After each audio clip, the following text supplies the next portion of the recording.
እግዚአብሔር ስሙ ይባረክ።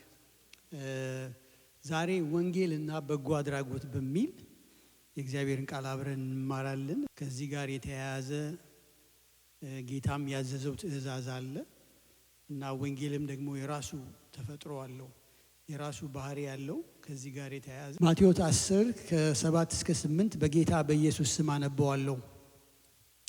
ሄዳችሁም መንግሥተ ሰማያት ቀርባለች ብላችሁ ስበኩ፣ ድዌዎችን ፈውሱ፣ ሙታንን አስነሱ፣ ለምጻሞችን አንጹ፣ አጋንንትን አውጡ። በከንቱ ተቀበላችሁ በከንቱ ስጡ። ገላትያ 2 ከ9 እስከ 10 እንደ አማድ የሚቆጠሩት ያዕቆብ ኬፋና ዮሐንስም የተሰጠኝን ጸጋ ባስተዋሉ ጊዜ ለእኔና ለበርናባስ የትብብር ቀኝ እጃቸውን ሰጡ። ከዚያም እኛ ወደ አሕዛብ እነርሱ ደግሞ ወደ አይሁድ እንዲሄዱ ተስማሙ። አጥብቀው አደራ አሉን፣ ድሆችን ማሰብን እንዳናቋርጥ ብቻ ነው። እኔ ይህንኑ ለማድረግ ጓጉቼ ነበር። ሬቨረንድ ኤቨርት ስዋንሰን የሚባል ሰውዬ ነበረ። የፕሬስቢቴሪያን ፓስተር ነው። ክለርጂ ይባላል በዛ ጊዜ። እንደ 1940 ውስጥ በ1940ዎች ውስጥ የነበረ ሰውዬ ነው። ሳያውቀው ሚስት አገባ። ለካ ሚስቱ የሌላ ሰው ባል ኦልሬዲ አግብታለች። ያኔ ሁለት ማግባት ወንጀል ነው። እሷ ሲነቃባት ወደ ሲንጋፖር ሸሸች። እሱ አገልጋይ መሆን ስላልቻለ ኒውዮርክ ገብቶ ሬድ ሪዲመር የሚባል ጋንግ ጆይን አደረገ እና እዛ ድራግ በአይቪ ሲወስድ ሲጠጣ ከእነኛ ድራግ ከሚያደርጉት ጋር ሲዘርፍ ህገወጥ ነገር ሲያደርግ ቆይቶ እግዚአብሔር ገላገለውና ነፃ ወጣ። ከዛ ነፃ ወጥቶ ኒውዮርክ ውስጥ ደግሞ ገባና የአንድ ቸርች ፓስተር ማድረግ ጀመረ እና ከዛ ፓስተር እያደረገ የአሜሪካ መንግስት በኮሪያ ጦርነት ጊዜ ኮሪያ ላሉት ወታደሮች ወንጌል እንዲነግር ብለው በ1952 ዓመተ ምህረት ወንጌል ለመንገር ኮሪያ ሄደ።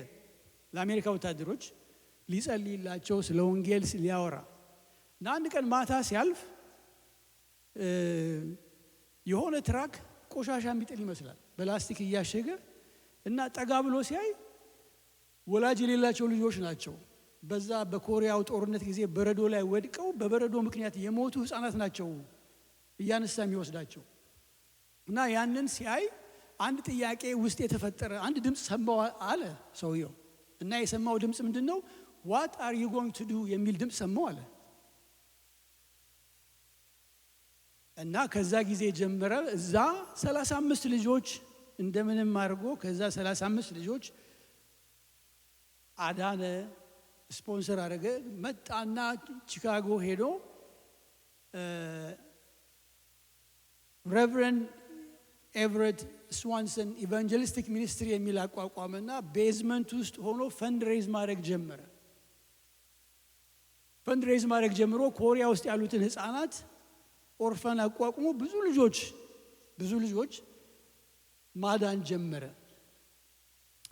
በ1963 ዓመተ ምህረት ይሄ ማቴዎስ 15:32 ላይ ቃሉን ሲያነብ እነኚህ ሰዎች ከሶስት ቀን በሙሉ ከኔ ጋር ነበሩ፣ ርቧቸዋል፣ አዝንላቸዋለሁ የሚለው ቃል በእንግሊዘኛው ኮምፓሽን አለኝ ነው የሚለው ለነሱ I have compassion for them እና የሚለውን ቃል አይቶ ሚኒስትሪውን ኮምፓሽን ኢንተርናሽናል ብሎ ቀየረው። በ1960 ምናምኖች ውስጥ እሱ ሞተ። ዛሬ 25 አገሮች ውስጥ ፕሮግራሙ አላቸው። 2.5 ሚሊዮን ህፃናትን በክርስትና ያስተምራሉ፣ የሚያስፈልጋቸውን ይሰጣሉ፣ ያሳድጓቸዋል። በ1992 ዓመተ ምህረት ኮሪያ ባለጸጋ ስትሆን ከኮሪያ ወጣ ድርጅቱ። ከኮሪያ ወጥተው በ1992 ኢትዮጵያ መጡ እና ብዙ አንዳንድ አገልጋዮች ማቃቸው አሉ ከኮምፓሽን ኢንተርናሽናል ጋር የሚሰሩ። ግን ለወንጌል የሄደ ሰውዬ ችግር አይቶ ነው እዚህ ውስጥ የገባው። ዛሬ በጣም ትልቅ አገልግሎት ነው። በብዙ ከሚንቀሳቀሱ በወንጌል በጎ ነገር ከሚያደርጉ ድርጅቶች አንዱ ይሄ ኮምፓሽን ኢንተርናሽናል ነው። ግን የጀመረው ከዚህ ድራግ አዲክት ከነበረ ሰካራም ሰውዬ እግዚአብሔር አዳነው። አንድ ቀን ሲሄድ አየ፣ ምን ታረጋለህ የሚል ድምፅ ሰማ እና ወንጌልና በጎ አድራጎት የአንድ ሳንቲም ሁለት ገጽታዎች ናቸው። ወንጌል ደረቅ አይደለም፣ ዝም ብሎ የሚነገር ትምህርት ብቻ አይደለም። እና ወንጌል በውስጡ ርህራሄ አለ፣ በውስጡ ኮምፓሽን አለ፣ በውስጡ ባልንጀራህን እንደራስህ አድርገህ ውደድ የሚል ኮንሰፕት አለ። ባለፈው አርብ እንዳየነው ወንድማችን ዶክተር ልዑል ባልንጀራህን እንደራስህ አድርገህ ውደድ የሚለውን ከዘሌዋውያን ከዘዳግም አንስቶ ልክ እስከ ክርስቶስ መስቀል ድረስ ይሄ የፍቅር ሕግ የፍቅር ምላሽ ልንሰጥበት የሚገባ ትልቅ ከሁለቱ ታላላቅ ሕጎች አንዱ እንደሆነ በጣም በሰፊው አስተምሮናል። ጌታም እዚህ ጋር ሲልካቸው ማቴዎስ ምዕራፍ 8 10 ቁጥር 8 ላይ እንዳየነው ሂዱ መንግሥተ ሰማያት ቀርባለች ብላችሁ ወንጌል ስበኩ፣ ድዌዎችን ፈውሱ፣ አጋንንት አውጡ፣ ለምጻሙን ፈውሱ፣ በነፃ እንደተቀበላችሁ በነፃ ስጡ። ይሄ ከወንጌል ጋር አብሮ ያለ ባህሪና ተግባር ነው። ጳውሎስም እዛ ገላትያ ምዕራፍ 2 ቁጥር 9 10 ላይ እነኛ ሐዋርያቶቹ እንዳሉት ድሆችን ብቻ አደራ አሉኝ ይላል፣ እኔም ደግሞ ይሄንን ለማድረግ ተግቼ ነበር ይላል። ስለዚህ ወንጌልና በጎ አድራጎት የማይለያዩ እንደውም የወንጌል ማዕከል ነው በጎ ማድረግ። ጌታም ያንን ነው አሳይቶ የሄደው። ይሄ እንደ ቤተ ክርስቲያን ልንወጣው የሚገባ አደራ ነው። እንደ አንድ ግለሰብ ደግሞ ልንወጣው የሚገባ አደራ ነው። ቤተ ክርስቲያን በህብረታችን መካከል ከዛም ደግሞ አልፎ ከህብረተሰቡ ጋር ልንሳተፍ ልናስወግደው ጣልቃ ልንገባ የሚገባን የህይወት ክፍል ነው ችግርን ለማስወገድ። ስለዚህ ይሄንን የሌለው ወንጌል ሙሉ ወንጌል አይደለም። ይሄንን የማያደርግ ወንጌል ዝም ብሎ ብቻ ኢየሱስ ያድናል ብሎ የሚሄድ ወንጌል ሙሉ ወንጌል አይደለም፣ ፍሬያማም አይሆንም።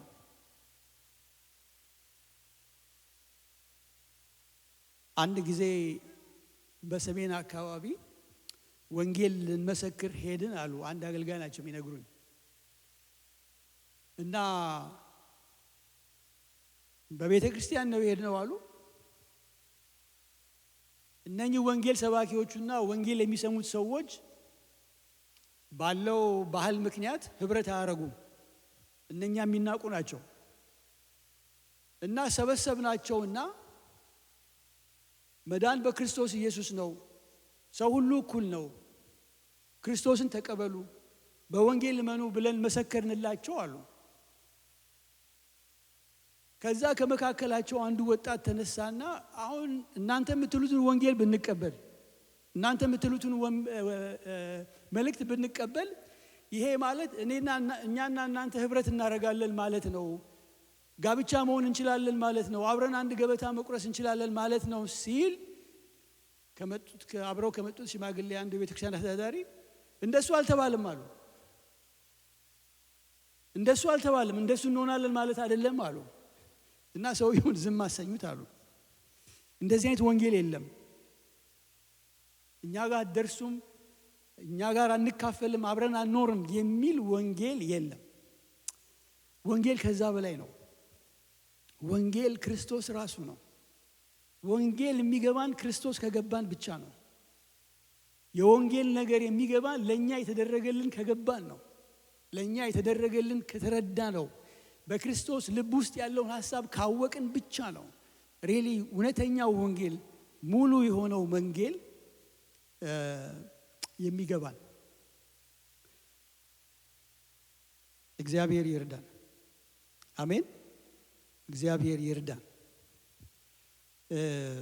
ይሄንን ለማድረግ እንደ ህብረተሰብ፣ እንደ ቤተ ክርስቲያን፣ እንደ ግለሰብ የሚረዱንን ምናልባት 3 ነገሮች አይተን እንጸልያለን። ትልቁ የወንጌልን አደራ ለመወጣት መሰጠት ያስፈልጋል። አንድ ሰው ራሱን ሊሰጥ ይገባዋል። ይሄ የሙያተኛ ወይም ደግሞ ሰው ገንዘብ ስላለው ወይም ደግሞ ሰው ታለንት ስላለው የሚያደርገው ነገር አይደለም። ይሄ የገባው የተረዳው ሰው ራሱን መጀመሪያ ለእግዚአብሔር፣ ከዛ ቀጥሎ ደግሞ ለነገሩ፣ ከዛ ለተልእኮ የሰጠ ሰው የሚያደርገው ብቻ ነው። ሁለተኛ ቆሮንቶስ ምዕራፍ 8 ቁጥር 5 ላይ ጳውሎስ ለመቄዶንያ ሰዎች እንደሚያወራው አስቀድመው በእግዚአብሔር ፈቃድ ራሳቸውን ገንዘባቸውን ሳይሆን ጊዜያቸውን ሳይሆን ራሳቸውን ለጌታ ለእኛም ሰጡ እንጂ እንዳሰብን አይደለም ይላል። ራሳቸውን መጀመሪያ ለማን ሰጡ? ለጌታ ለእግዚአብሔር። በማን ፈቃድ? በእግዚአብሔር ፈቃድ።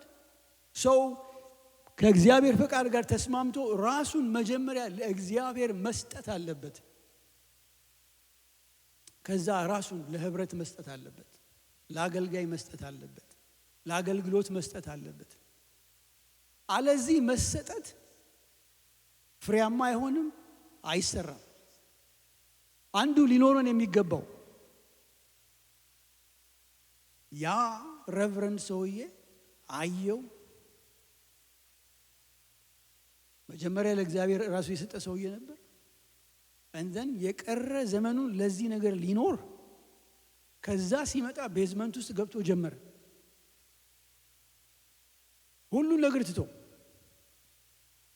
እንደ ፓርታይም ሳይሆን ይሄ ነው ኑሮዬ ብሎ ወንጌልን አስታኮ መጀመሪያ ሊኖረን የሚገባው ገንዘቡ ሳይሆን መጀመሪያ ሊኖረን የሚገባው አገልግሎቱ ሳይሆን መጀመሪያ ሊኖረን የሚገባው መሰጠቱ ነው። ራሳችንን ለእግዚአብሔር፣ ከዛ ቀጥሎ ለአገልግሎቱ፣ ለህብረቱ ሁለንተናችንን ልሰጥ ይገባል። ምናልባት ይሄ እንደ ምሳሌ እንዲሆነን አብረን ሄደን የሐዋርያት ሥራ ምዕራፍ 4 ከ32 እስከ 37 እናነባለን። ሐዋርያት ሥራ ምዕራፍ 32 ምዕራፍ 4 ከቁጥር 32 እስከ 37 ሁሌ የምናነበው ቃል ነው። ግን እዛ ውስጥ አንድ የተሰወረች ነገር አለች። ዛሬ እሷን ገለጥ አድርገን እንድናያት በልቤ አለ።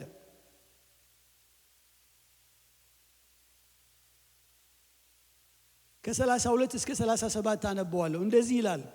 ያመኑትም ሕዝብ አንድ ልብ አንዲትም ነፍስ ነበሯቸው። ገንዘባቸውን ሁሉ በአንድነት ነበር እንጂ ካለው አንድ ነገር እንኳን የራሱ እንደሆነ ማንም አልተናገረም።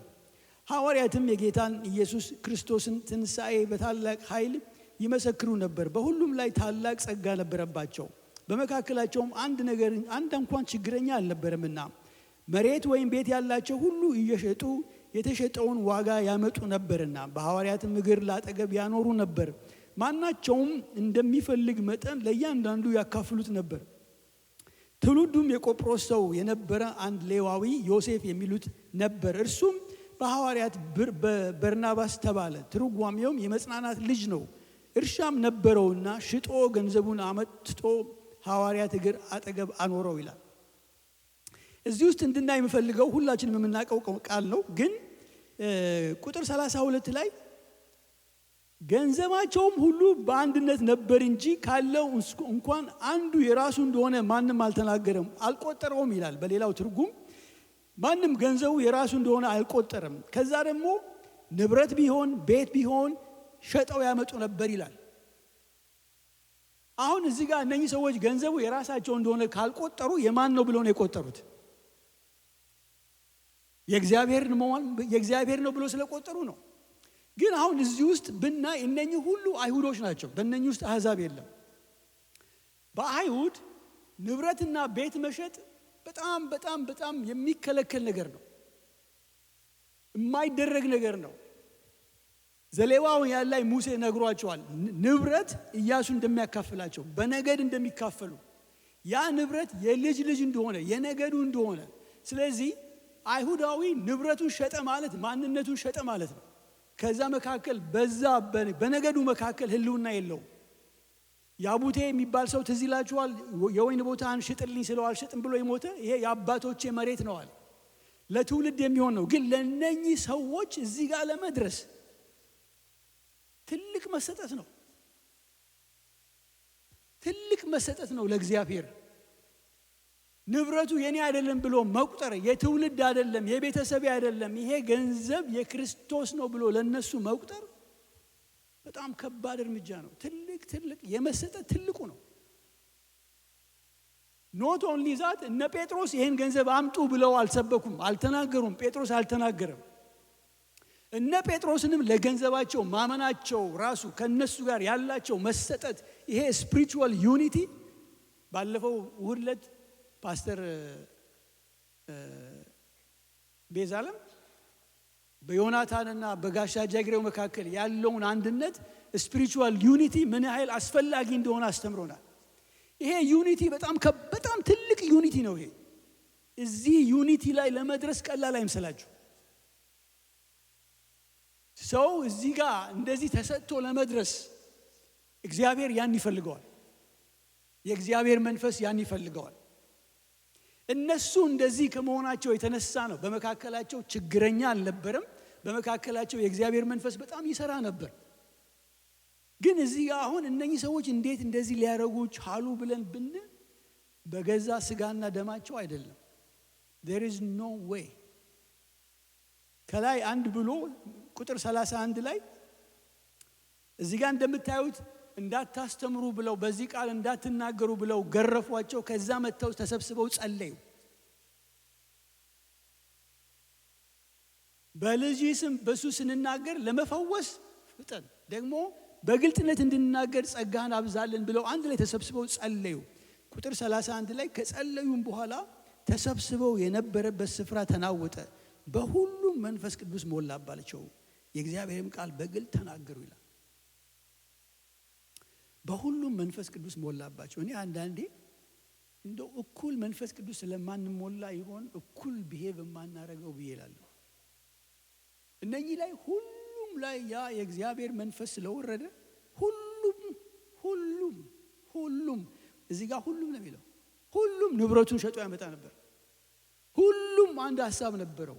ሁሉም አንድ ልብ ነበረው። ከመካከላቸው አንዱ የተለየ ስለነበረው ምዕራፍ 5 ላይ ሐናንያና ሰጲራን እንደምታዩቸው የእግዚአብሔር መንፈስ ቀሰፈው። ይገርማቸዋል።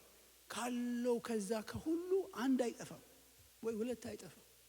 አሁን እንደ ሐናንያና እንደ ሰጲራ በቃ አብረን ስላልተሞላን ይሆን አንድ ላይ አክት ማናረገው ብዬ እላለሁ።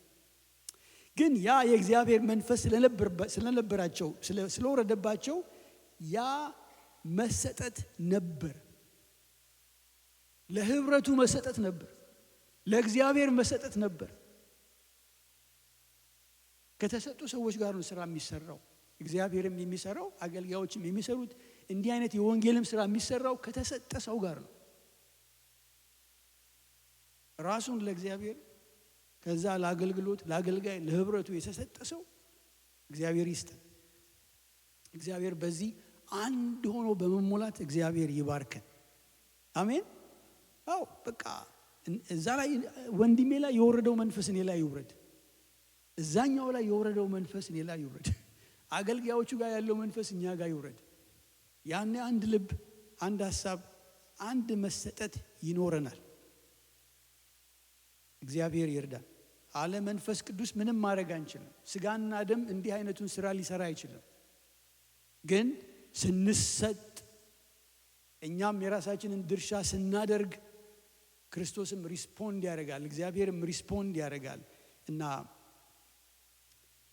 እግዚአብሔር በዛ ይርዳን። ብዙ ማለት ይቻላል፣ ብዙ መናገር ይቻላል። ግን እነኚህ ቁልፍ ሀሳቦች ናቸው። ሁለተኛው በጌታ ላይ ጥገኛ መሆን ነው። አንዳንዴ ሰው ከባጀት ይሆናል የሚጀምረው። አንድ ጊዜ ወደዚህ አዳራሽ ልንገባ ስንል በወቅቱ አብረውኝ ከነበሩ ሽማግሌዎች ጋር ገንዘብ አለመኖራችን በጣም ትልቅ ሸክም ነበረ። ትልቅ ወደ ኋላ የሚያወርድ ነበረ። አንድ ጊዜ አስታውሳለሁ ፓስተር ጌቾም ነበረ። ለጸሎት ሪትሪት ሄደን ፓስተር ታሜም ነበር የመጣው አገልጋይ። የመስዋዕቱን በግ እግዚአብሔር አዘጋጃለሁ ይላል የሚል ነበር ያስተማረን። እና ከዛ አንድ አገልጋይ ደግሞ መጥቶ አንድ የአዳር ጸሎት ላይ ከኔ ጀምሩ ይላል እግዚአብሔር፣ ከባጀታችሁ አትጀምሩ ይላል የሚል ድምፅ ሰማን። የሚጀመረው ከእግዚአብሔር ነው። አሜን። ከባጀት አይደለም። ይሄ ስዋንሰን ከራሱ አልጀመረም፣ ከእግዚአብሔር ነው የጀመረው። እግዚአብሔርን ይዞ ነው የጀመረው። በእግዚአብሔር ላይ ዲፔንድ አድርጎ ነው የጀመረው። እና እዚህ ማቴዎስ ምዕራፍ 8 ላይ 10 ላይ ሄዳችሁ ብታዩ ምንም ነገር እንዳትይዙ ይላችኋል ሲወጡ። ቅያሪ ልብስ፣ ቅያሪ ጫማ እንዳትይዙ፣ በሱ ላይ ዲፔንድ እንዲያደርጉ። እግዚአብሔር ላይ ዲፔንድ ያደረገ እግዚአብሔር ምርኩዙ የሆነው አገልግሎት ይዘልቃል። አሜን። ሌላን ነገር ተመርኩዞ የጀመረ አገልግሎት አይዘልቅም። ምክንያቱም ያልቃል። የእግዚአብሔር አያልቅም። እና እግዚአብሔር ለእስራኤላውያኖች ከግብፅ ምድር ሲያወጣቸው ሙሴ ዘዳግም ላይ የምትገባባት ምድር አሁን ግብፅ ላይ እንዳይሃት ራስ ዲፔንደንት ሆነ እንደሰራው በመስኖ ምናምን እንዳረስካት አይደለችም። አባጣ ጎርባጣ ያላት ናት፣ ግን ከሰማይ በሚወል ጠር ትረሰርሳለች። ማለት እግዚአብሔር እነሱ ላይ ዲፔንድ እንዲያደርጉ ስለሚፈልግ ሰልፍ ሰፊሽንት እንዳይሆኑ ምድሪቱንም በሱ እጅ እንዲቁጥጥር ስላስገባት እና ጌታም በራሱ ላይ ታምነው እንዲሄዱ ሲሄዱ ስንቅ ሳይሰጣቸው እላፊ ትርፍ ነገር ሳይሰጣቸው ሂዱ አላቸው። ስለዚህ አንዳንዴ ሰው በቃ የሚታይ ነገር ካላየ በስተቀር አይጀምርም፣ አገልግሎት አይጀምርም። እግዚአብሔር ራእዩን ከሰጠ እግዚአብሔር ፕሮቫይድ ያደርጋል። እግዚአብሔር ራእዩን ከሰጠ እግዚአብሔር ፕሮቫይድ ያደርጋል። ይሄ የዚህን ሰውዬ ባዮግራፊ ስታነቡ ምንም የለው፣ ግን what are you going to do የሚል ድምፅ ሰማው፣ ወይም ደግሞ እንደዚህ አይነት ነገር ሀሳብ ውስጥ የተፈጠራል። ለዛ ድምፅ ሪስፖንድ ሊያደርግ እሱ የተቻለውን ሞከረ። ዛሬ የመልታይ ቢሊዮን ዳለር እንትን ነው ድርጅት ነው ድርጅቱ። እግዚአብሔር ስላዘለቀው ይዘልቃል። ሰስቴን መሆን የሚችለው እንዲህ አይነት አገልግሎት ከወንጌል ጋር በጎ አድራጎት ጌታን ተመርኩዞ ጌታን ታምኖ ጌታ ላይ ጥገኛ ሆኖ የሄደ አገልግሎት ከሆነ ሰስቴን መሆን ይችላል። ስለዚህ አንዳንድ ጊዜ ገንዘቡ ከሌለ ሪሶርሱ ከሌለ አጠገባችን እንደዛ አይነት ሰዎች ከሌሉ ተስፋ ልንቆርጥ ወይም ደግሞ ያንን ስንፈልግ የእግዚአብሔርን ታማኝነት የእግዚአብሔርን ጥገኝነት ልናጣው እንችላለን። ራእዩን እግዚአብሔር ከሰጠ እኛ ለራእዩ ከተሰጠን እግዚአብሔር የተቀረውን ያሟላል። ጌታ ስሙ ይባረክ። አሜን። ሰማይ ምድሩ የሱ ነው። ሶስተኛው ሸክሙ ሊኖረን ይገባል። በቃ ጳውሎስ እኔም ይሄን ላደርግ ተጋ ነበር አለ። ሸክም ሊኖረን ይገባል። ኢሳይያስ አንድ ቦታ ንጉሥ ኦዚያን በሞተ ጊዜ ስለወረደበት ሸክም ይናገራል። በእውነት እያንዳንዱ ወንጌል ደርሶት በወንጌል የዳነ ሰው በወንጌል ደርሶት የሚያገለግል አገልጋይ ይሄ ሸክም ሊኖረው ይገባል። እንደ ካህኑ እንደ ሌዋዊው አይቶ ዝም ብሎ ከመሄድ እግዚአብሔር ይጠብቀን። አሜን። እግዚአብሔር ይጠብቀን። እሱ የእግዚአብሔር መንፈስ አይደለም። እሱ የወንጌል ባላደራነት አይደለም። ይሄ ነገር ግድ ይለኛል፣ የሌላው ሰው ሸክም የሌላው ሰው ችግር የራሳችሁ እንደሆነ ቁጠሩ ይላል። ቢቻላችሁ ለሰው ሁሉ ከዛ ደግሞ ለጌታ ቤት ሰዎች አድርጉ ይላል። ስለዚህ ያ ግድ ከማይለው ሰው መካከል እንዳንሆን እግዚአብሔር ይርዳን። አይቶ ከሚያልፍ ይሄ ሬቨረንድ ስዋንሰን ያኛው እኮ ቆሻሻ ሲጥሉ አይቶ ዝም ብሎ እኮ መምጠት ይችላል። አይቶ ዝም ብሎ መመለስ ይችል ነበር። እንደዛኛው ሳምራዊ ግን በቃ ግድ አለው። ይሄንን እግዚአብሔር ይስጠን። ይሄንን እግዚአብሔር በእኛ መካከል ያኑረው። የሙያተኛነት ስራ አይደለም የወንጌል ስራ። የወንጌል ስራ መሰጠትን፣ ግድ ማለትን፣ የጌታን መንፈስ መያዝን ይጠይቃል። እግዚአብሔር ይርዳ። በመጨረሻ ይሄ አምልኮ ነው። ዛሬ የአምልኮ ምሽት ነው። አሜን። ይሄም አምልኮ ነው ወገኖች፣ ወይ አምልኮ ነው። እንደውም ያዕቆብ በጣም ዲስክራይብ የሚያደርግበት ቃል ይገርማል። እና ያዕቆብ 1:27 ላይ እንደዚህ ይላል፣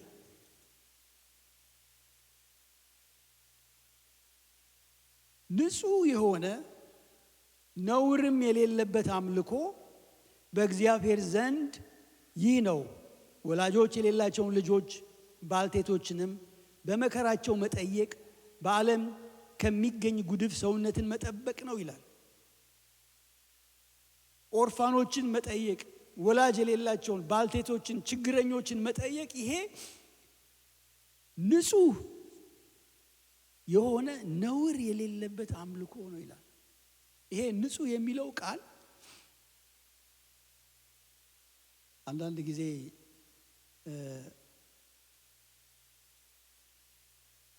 ይሄ ግሪኩ ምን ይላል ምናምን ብሎ ሄዶ ማየት ደስ ይላል። ምክንያቱም ትርጉሙን በደንብ አድርጎ ያብራራል። እንደው እኔ ቴዎሎጂ አልተማርኩም፣ ግን ግሪክ የጻፉ ሰዎች ያወቁ ሰዎች ስለ ግሪክ የጻፉትን አንብቦ መረዳት ይችላል። በእንግሊዝኛ በእነሱ በእንግሊዝኛ ይጽፉታል፣ በግሪክኛ የተጻፈውን በእንግሊዝኛ ይጽፉታል። እና ምን ይላል ይሄ ንጹሕ የሚለው ቃል መጽሐፍ ቅዱስ ውስጥ 3 ቦታ ብቻ ነው የተጠቀሰው ይላል። እና አንዱ የተጠቀሰበት ቦታ በጣም ያስደንቃቸዋል። ዕብራውያን 6 ላይ ስለ ሊቀ ካህኑ ሲናገር፣ ዕብራውያን 7 ላይ በሰማይ ስላለን ሊቀ ካህን ስለ ክርስቶስ ሲናገር፣ ዕብራውያን 7:26 ላይ ቅዱስና ያለ ተንኮል ነውርም የሌለበት ከኃጢአተኞችም የተለየ ከማንም ከሰማያትም ከፍ ያለ እንደዚህ ያለ ሊቀ ካህናት ይገባናል። ይሄ ቅዱስና ያለ ተንኮል ነውር የሌለበት የሚለው ይሄ ነውር የሌለበት የሚለው ንጹሕ ነው የሚለው ቃል ለክርስቶስ የተጠቀሰው ቃል በግሪኩ እና እዚህ ጋር ያዕቆብ 1:27 ላይ የተጠቀሰው ንጹሕ የሚለው ቃልና ዕብራውያን 13 ላይ ጋብቻ ክቡር ነው መኝታውም ንጹሕ ነው የሚለው እነሱ ሶስቱ አንድ አይነት የግሪክ ቃል ናቸው ይላል። ማለት ከክርስቶስ ንጽሕና ጋር የተያያዘ አምልኮ ነው። በጣም የከበረ አምልኮ ነው። በጎ ማድረግ በክርስቶስ ስም በዝማሬ ከምናመልከው እንደውም የበለጠ ሳይሆን አይቀርም። ፊልጵስዩስ 4:18 ላይ ባለፈው ጊዜ ፓስተር ፊልጵስዩስን ሲያስተምረን እንዳስተማረው ጳውሎስ በብሉይ ኪዳን የነበረውን የአምልኮ ነገር አምጥቶ በአምላኬ ፊት በጣም መልካም መዓዛና ሽታ ያለውን ስጦታችሁን ተቀብዬ ተሞልቼዋለሁ ይላል። ፊልጵስዩስ 4:18 ላይ ነገር ግን ሁሉ አለኝ ይበዛልኝማል፣ የመዓዛ ሽታና የተወደደ መስዋዕት የሚሆነውን ለእግዚአብሔርም ደስ የሚያሰኘውን ስጦታችሁን ከአፍሮዲጡ ተቀብዬ ተሞልቼዋለሁ ይላል። እግዚአብሔርን ደስ የሚያሰኝ አምልኮ ነው። እግዚአብሔር ይርዳ።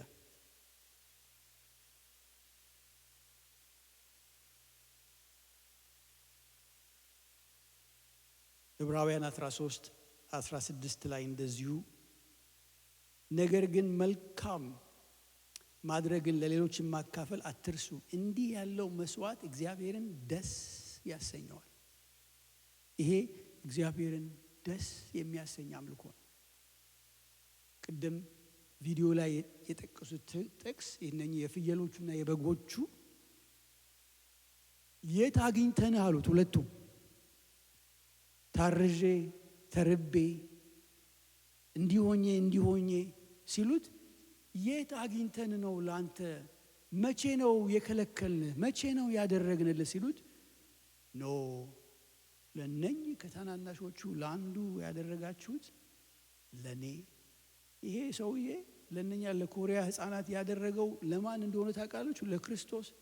እነኛ ህፃናቶች የክርስቶስ ምሳሌ ናቸው። ክርስቶስ ማንን መስሎ እኔና እናንተ ጋር እንደሚመጣ አታውቁም።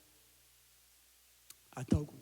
ለማኝ መስሎ ይመጣል፣ የተራበ መስሎ ይመጣል፣ የታሰረ መስሎ ይመጣል። ግን በዛ ጊዜ ለወንጌል የሚገባውን ሪስፖንስ እንድንሰጥ እግዚአብሔር ይርዳን። አሜን።